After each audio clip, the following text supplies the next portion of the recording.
7, married 12 years, parents for 8 of them, until they weren't.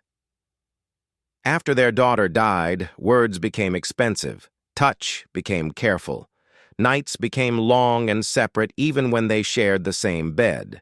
So when Victor found an old forum post advertising the quietest cabin in the Carpathians, no signal, no neighbors, just forest, they booked it without much discussion. The cabin sat in a small clearing that the trees seemed to cup in one giant palm. The dirt road to the nearest village was 14 kilometers of mud and broken stone. Phone signal vanished 7 kilometers earlier. Exactly what they wanted. The first 2 days passed gently. They drank herbal tea on the porch, watched fog crawl between the firs, occasionally held hands, awkwardly but honestly. Anna even smiled once when she saw Victor swearing at wet branches that refused to catch fire. Then the third night arrived. Anna woke because someone said her name. Not loud, not a shout. Just a tired, ordinary murmur, the way a neighbor might call across the hallway. Anna. She sat up. Victor slept beside her, breathing steady, the faint whistle on every exhale she used to find comforting. Outside the window, only black and faint moonlight threading through branches. She told herself it was a dream fragment. Lay back down. Less than a minute later, the voice came again, closer now, almost on the porch. Anna, you can hear me. She shook Victor awake. He listened for 5 full minutes, then went outside with the big flashlight, returned soaked in dew and said he saw nothing, but the whole time he felt someone standing directly behind his shoulder. On the 4th night, they decided not to sleep apart. They lay tangled together like they hadn't in years. That was when the footsteps started. Heavy, deliberate, wet grass being crushed. Someone was circling the cabin. 1 loop, 2, 3. On the 4th circuit, the steps stopped exactly beneath the bedroom window, and then the voice, not a whisper anymore, but normal conversation volume, like someone chatting over a fence. Victor, you promised her you'd never drink and drive again, remember?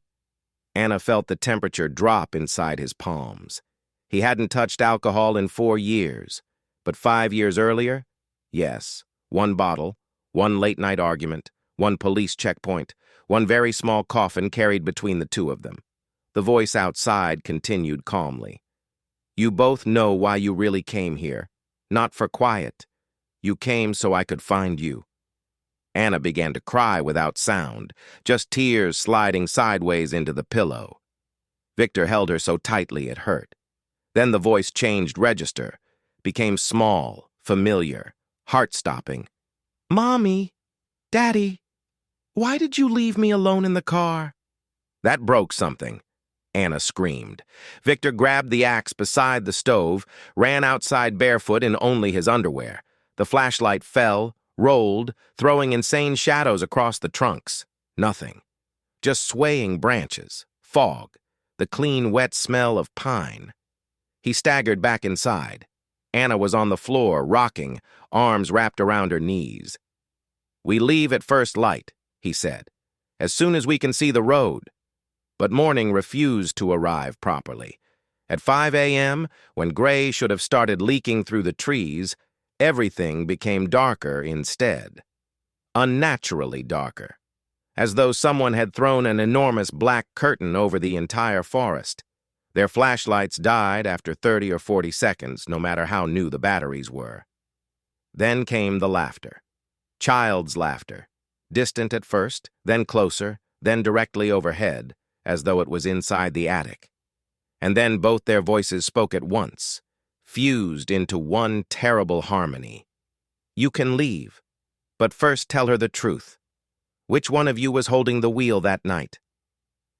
Anna looked at Victor. Victor looked at Anna. They both knew.